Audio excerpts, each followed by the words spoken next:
Lebih besar dari, hai teman-teman. Selamat datang kembali di channel kami. Terima kasih sudah klik video ini dan terus setia mengikuti setiap kisah yang kami bagikan. Seperti biasa, kami hadir untuk menemani waktu santai kalian dengan cerita-cerita yang penuh makna, inspirasi, dan tentu saja emosi yang mungkin akan menyentuh hati. Jadi, pastikan kalian nonton sampai habis, ya. Di video kali ini, kita punya kisah yang benar-benar sayang banget kalau dilewatkan. Cerita ini akan membuat kalian merenung tentang arti cinta, kesetiaan, dan perjuangan hidup yang kadang gak selalu mudah. Tapi sebelum mulai, jangan lupa untuk like, subscribe, dan nyalain lonceng notifikasinya, supaya kalian gak ketinggalan cerita menarik lainnya dari channel ini. Yuk, tanpa berlama-lama lagi, kita langsung masuk ke ceritanya. Langit Jakarta pagi itu tampak kelabu, seakan ikut berduka atas keheningan yang menyelimuti rumah kecil di ujung gang sempit. Rumah itu dulu selalu ramai dengan suara tawa dan nyanyian Empok Alfa setiap kali pagi datang. Tapi kini, hanya suara jam dinding yang terdengar pelan, berdetak menandai waktu yang berjalan tanpa semangat. Di ruang tamu, dua bocah laki-laki kembar, Rafa dan Raffi, duduk berdampingan di lantai dengan pandangan kosong ke arah meja kecil. Di atasnya sudah tertata kue sederhana dengan lilin angka 7 yang belum dinyalakan. Biasanya, di hari seperti ini, Empok Alfa akan menepuk tangan sambil berseru, "Cepat tiup lilinnya, nak, nanti kuenya keburu dingin." Tapi pagi ini, tak ada suara itu. Rafa menatap kue itu lama, lalu menoleh pada kembarannya. "Vi, kita tiup bareng, ya," ujarnya lirih, menahan air mata yang sudah menggenang di pelupuk. Raffi mengangguk, tapi bibirnya gemetar.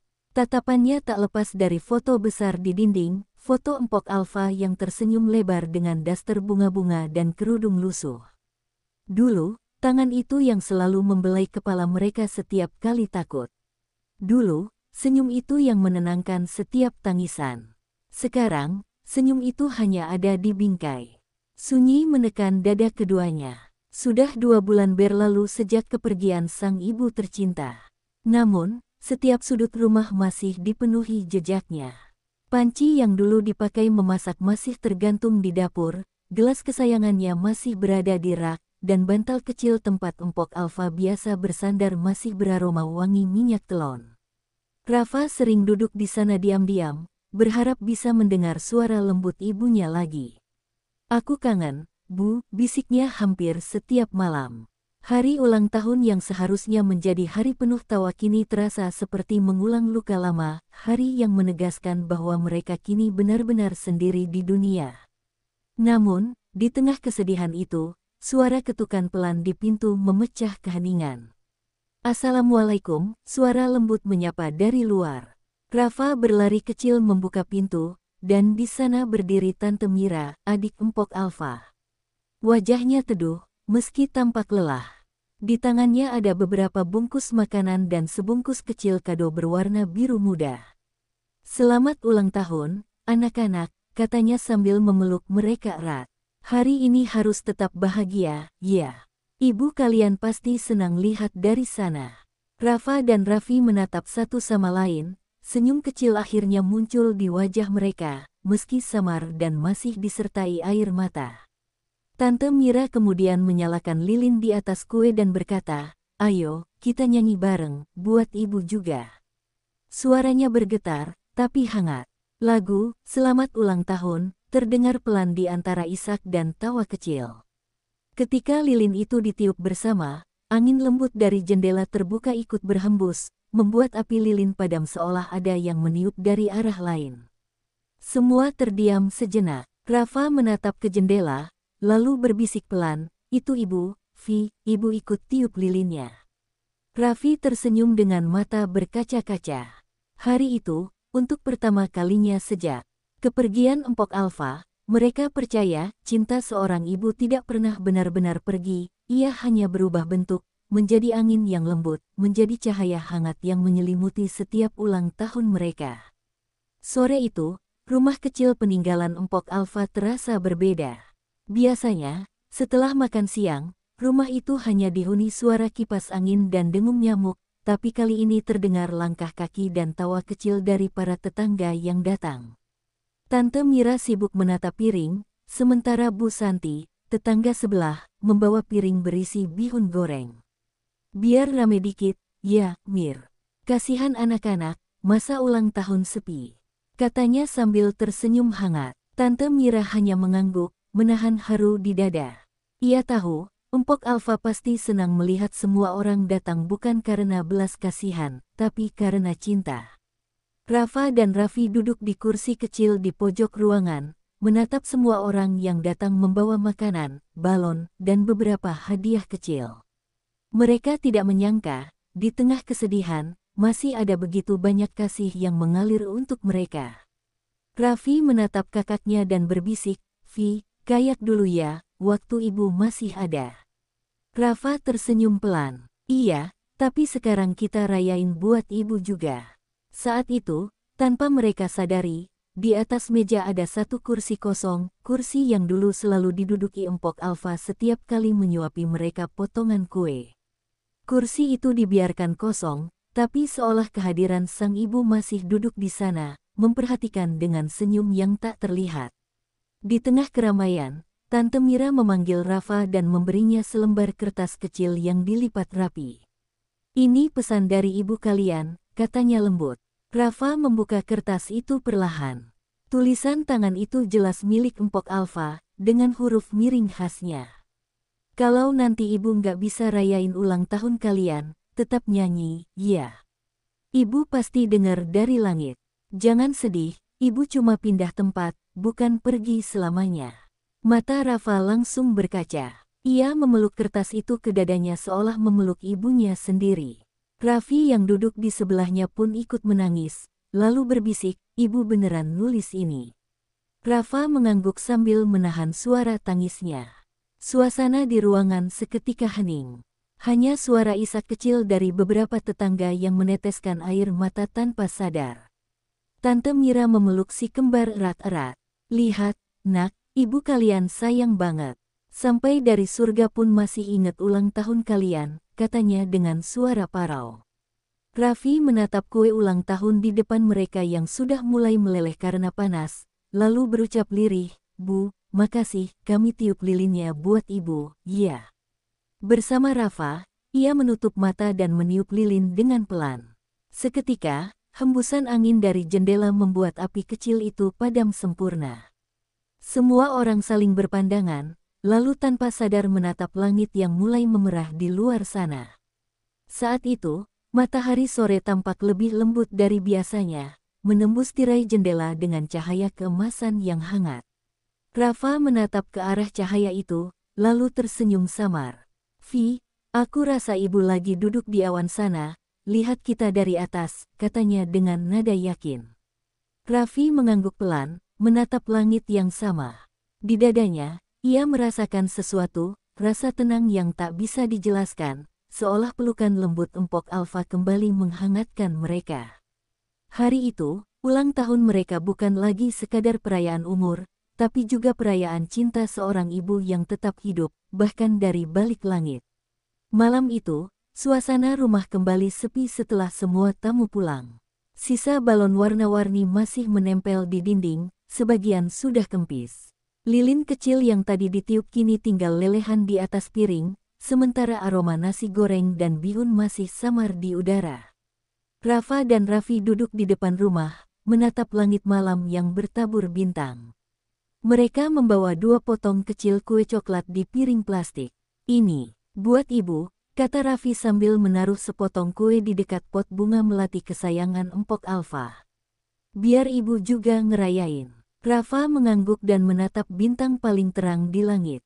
"Ibu suka banget bintang itu," katanya, "kalau kita sedih, lihat bintang bisa bikin hati tenang." Angin malam berhembus pelan, membawa suara jangkrik dari ujung gang. Rafa bersandar di bahu kembarannya, mencoba menahan air mata yang hampir jatuh. "Vi, kamu ingat nggak waktu ibu bangunin kita pagi-pagi buat lihat pelangi?" tanya Rafa dengan senyum kecil.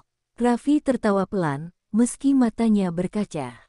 "Ingat, Ibu sampai manjat kursi buat buka tirai, terus kita malah ngantuk lagi. Mereka berdua tertawa kecil. Tawa yang sederhana itu, entah kenapa, terasa begitu menyembuhkan. Seolah dalam tawa itu, ada potongan kecil kebahagiaan yang dulu pernah mereka miliki bersama sang ibu. Tak lama, Tante Mira keluar membawa 2 gelas susu hangat. Ia duduk di samping mereka, menatap langit yang sama. Dulu, waktu kecil, ibu kalian suka banget duduk di sini. Katanya, angin malam paling enak kalau sambil cerita, ucapnya lembut. Rafa memandangnya dengan mata berbinar. Tante, ibu suka cerita apa? Tanya itu membuat Tante Mira tersenyum lemah. Macem-macem, nak, tentang masa kecilnya, tentang mimpinya buat kalian berdua, dan kadang tentang takutnya kalau suatu hari nggak bisa jagain kalian. Kalimat itu membuat dada Rafa dan Raffi terasa sesak. Mereka diam, hanya mendengarkan desir angin dan bunyi daun yang bergesekan lembut. Raffi menatap ke arah foto ibunya yang tampak samar dari jendela ruang tamu. Tante, ibu kan udah di surga, ya?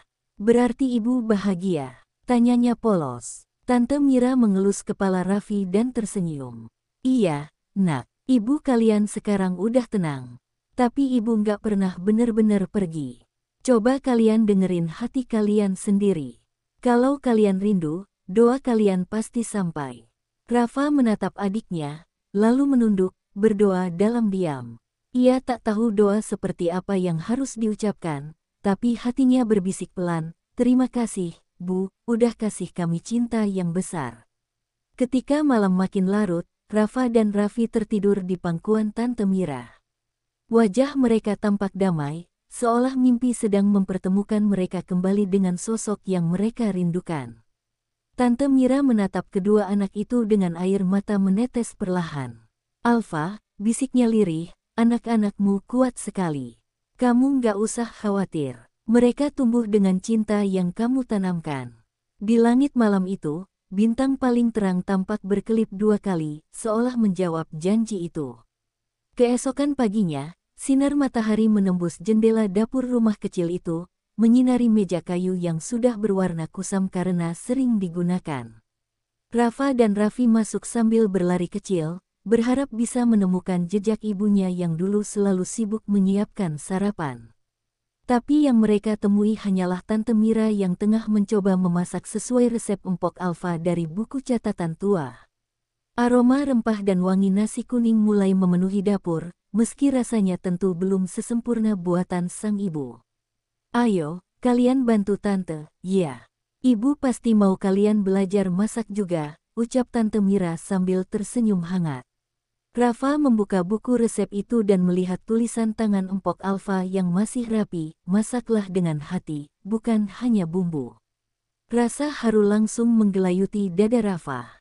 Ia menatap Raffi dan berkata, Vi, ayo kita masak. Biar nanti bisa bikin makanan kayak ibu. Raffi mengangguk, dan keduanya mulai menirukan gerakan yang dulu sering mereka lihat. Walau tangan mereka canggung, hati mereka hangat karena merasa dekat dengan ibu mereka. Setiap sendokan bumbu yang ditaburkan seolah membawa kenangan empok Alfa kembali hidup di dapur itu.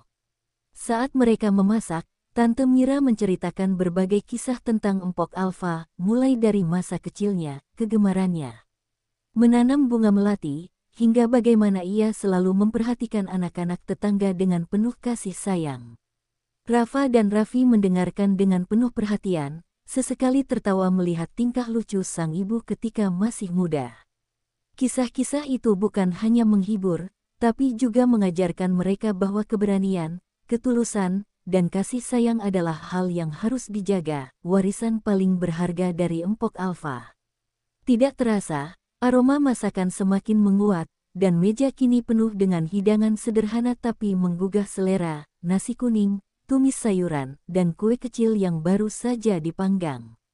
Rafa menatap hidangan itu, lalu tersenyum. Vi, aku rasa ibu bangga sama kita, katanya lirih. Raffi menatap kakaknya, kemudian menambahkan, iya, kayak ibu masih di sini, iya. Tante Mira mengelus kepala mereka, tersenyum penuh haru. Ia tahu, meski empok Alfa sudah tiada, cinta dan kenangan yang ia tinggalkan tetap hidup dalam hati kedua anaknya. Sore hari, setelah semua masakan siap, Rafa dan Raffi duduk di meja sambil memandang hasil kerja mereka. Mereka berbagi gigitan kecil kue sambil menatap bintang yang mulai muncul di langit sore. "Vi, aku pengen tiap ulang tahun kita kayak gini," kata Rafa. Raffi tersenyum, menimpali, "Biar ibu juga ikut ngerayain dari sana." Dalam keheningan itu, angin sore berhembus lembut, membawa aroma bunga melati yang tersisa, seolah Empok Alfa mengirimkan senyum dan pelukan hangat dari langit. Beberapa hari setelah ulang tahun, Rafa sedang membereskan kamar ketika matanya tertumbuk sebuah kotak kayu kecil di bawah tempat tidur. Kotak itu tampak tua dan berdebu, seolah sudah lama tak disentuh. Rasa penasaran mendorongnya untuk membukanya perlahan. Di dalam kotak terdapat foto-foto lama keluarga, beberapa benda kecil milik Empok Alfa, dan sebuah amplop coklat yang belum pernah dikirim.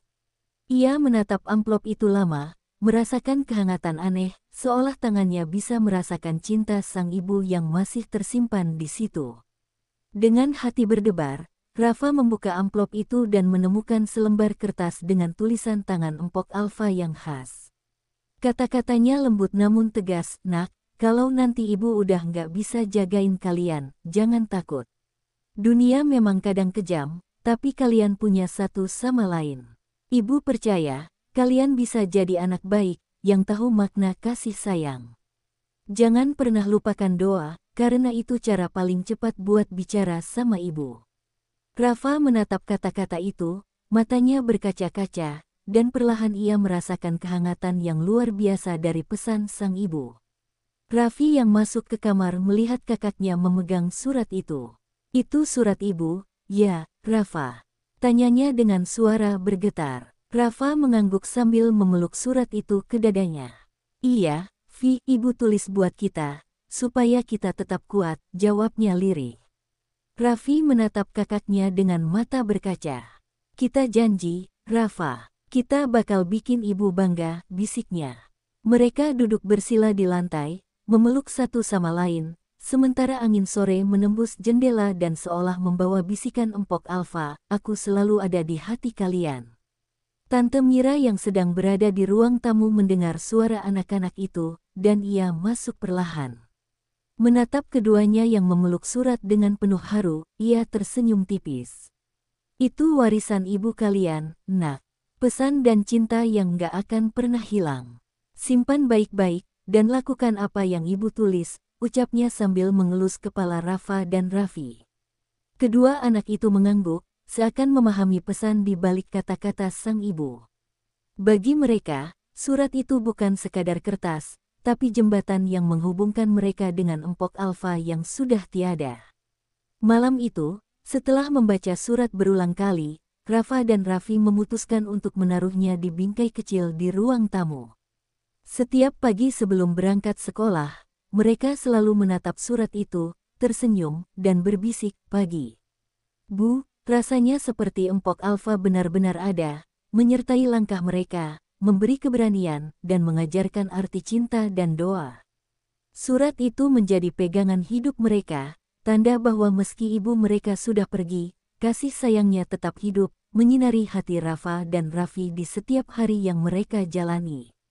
Beberapa minggu setelah ulang tahun, Rafa dan Raffi tampil di acara sekolah. Mereka mendapat kesempatan untuk menyanyi di depan seluruh siswa dan orang tua. Lagu yang mereka pilih adalah lagu yang dulu sering dinyanyikan Empok Alfa sebelum tidur, "Pelangi-pelangi, Alangkah Indahmu." Saat suara mereka terdengar di aula, banyak orang tua meneteskan air mata, karena mereka tahu cerita tentang Empok Alfa, ibu sederhana yang selalu mengajarkan anak-anaknya cinta dan ketulusan. Suara Rafa dan Raffi terdengar meski sedikit gemetar, tapi penuh makna, seolah ingin menyampaikan pesan pada ibu mereka di langit. Setelah tampil, kepala sekolah dan guru-guru menghampiri mereka, membawa hadiah kecil berupa boneka berbentuk hati berwarna biru. "Ini dari semua guru, untuk anak-anak yang berani dan luar biasa," kata kepala sekolah sambil tersenyum hangat. Rafa menerima boneka itu dengan mata berbinar.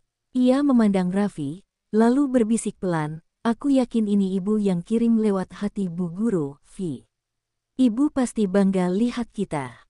Raffi mengangguk, memeluk boneka itu erat, dan untuk pertama kalinya sejak lama, senyum mereka terlihat tulus tanpa rasa sedih yang menekan. Di perjalanan pulang, hujan ringan mulai turun. Langit mendung perlahan berganti dengan cahaya matahari sore yang menembus pepohonan. Tiba-tiba, di atas mereka terbentang pelangi yang indah, membentuk lengkungan sempurna di langit. Rafa menunjuk ke arah pelangi dan berkata dengan suara lembut, "Vi, lihat. Ibu kasih kita pelangi. Artinya ibu bahagia." Raffi menatapnya, lalu tersenyum sambil menggenggam tangan kakaknya. Di hati mereka, pelangi itu bukan sekadar fenomena alam, tapi simbol cinta seorang ibu yang tak pernah padam, walau jasadnya telah tiada. Sesampainya di rumah, mereka duduk di teras sambil menatap pelangi yang masih tersisa samar di langit. Tante Mira keluar membawa segelas susu hangat untuk mereka. "Pelangi itu cantik, ya, Nak. Ibu kalian pasti tersenyum melihat kalian bahagia," katanya sambil tersenyum lembut. Rafa memandang bintang kecil yang mulai muncul, lalu berbisik, "Aku janji, Bu, kita bakal selalu jaga satu sama lain, kayak ibu ngajarin dulu." Raffi menatap kakaknya, mengangguk setuju, dan mereka merasa damai, seolah Empok Alfa benar-benar ada di sana, tersenyum melihat mereka. Malam itu, Rafa dan Raffi tidur dengan hati yang hangat. Dalam mimpi, mereka melihat Empok Alfa berdiri di tengah taman bunga, tersenyum dan memeluk keduanya. "Nak, kalian hebat. Ibu bangga sama kalian," kata sosok itu dengan lembut. Saat terbangun, mereka menatap bingkai foto ibunya di meja, tersenyum, dan berbisik serentak, "Ibu selalu ada, kan?" Angin malam berhembus lembut, membawa aroma bunga melati yang tersisa, seolah menjawab, "Iya, Nak. Ibu selalu ada." Malam itu, Rafa tertidur lebih awal daripada biasanya. Matanya lelah setelah seharian bermain dan belajar, namun hatinya terasa penuh kehangatan dari pelangi yang mereka lihat sore tadi. Dalam tidurnya, ia bermimpi. Ia berada di taman luas yang dipenuhi bunga-bunga warna-warni. Di tengah taman itu berdiri seorang wanita cantik dengan senyum lembut, mengenakan kebaya putih dengan selendang kuning muda, Empok Alfa. Hatinya bergetar, campuran antara rindu dan kebahagiaan yang tak bisa dijelaskan. Rafa berlari mendekat, tapi langkahnya terasa berat, seolah ada sesuatu yang menahan. "Ibu, aku rindu banget," bisiknya sambil menatap mata ibu yang bersinar penuh kasih. Empok Alfa tersenyum, lalu menunduk dan mengelus kepala Rafa dengan lembut. "Nak, ibu selalu ada, bahkan ketika kalian gak bisa lihat ibu. Ibu bangga sama kalian. Kalian hebat banget," ucapnya dengan suara lembut yang membuat hati Rafa hangat. Air mata mengalir, tapi bukan karena sedih, melainkan karena cinta yang begitu mendalam terasa hadir di sana. Rafa ingin memeluk ibunya, tapi tangan itu seperti menembus awan. Ia menahan rasa frustrasi dan bertanya, "Ibu, aku mau cerita semua yang kita alami, tapi aku takut ibu nggak dengar." Empok Alfa tersenyum lebih lebar, lalu menatap Rafa dalam-dalam. "Aku dengar, Nak. Setiap doa, setiap bisikan hati kalian, ibu dengar. Jangan takut untuk tetap bahagia. Dunia mungkin kadang kejam, tapi kalian punya satu sama lain, dan itu yang ibu ajarkan." Kata-kata itu membuat dada Rafa terasa ringan, seolah beban kehilangan perlahan menghilang. Dalam mimpinya, Rafa melihat Raffi datang menyusul, memeluk kakaknya dari belakang. Empok Alfa menatap keduanya, tersenyum penuh kehangatan. Nak, ibu tahu kalian sedih, tapi jangan biarkan kesedihan itu menahan senyum kalian. Kalian harus tetap kuat, dan jangan lupa, cinta ibu selalu ada di sini, ucapnya sambil menunjuk ke dada Rafa.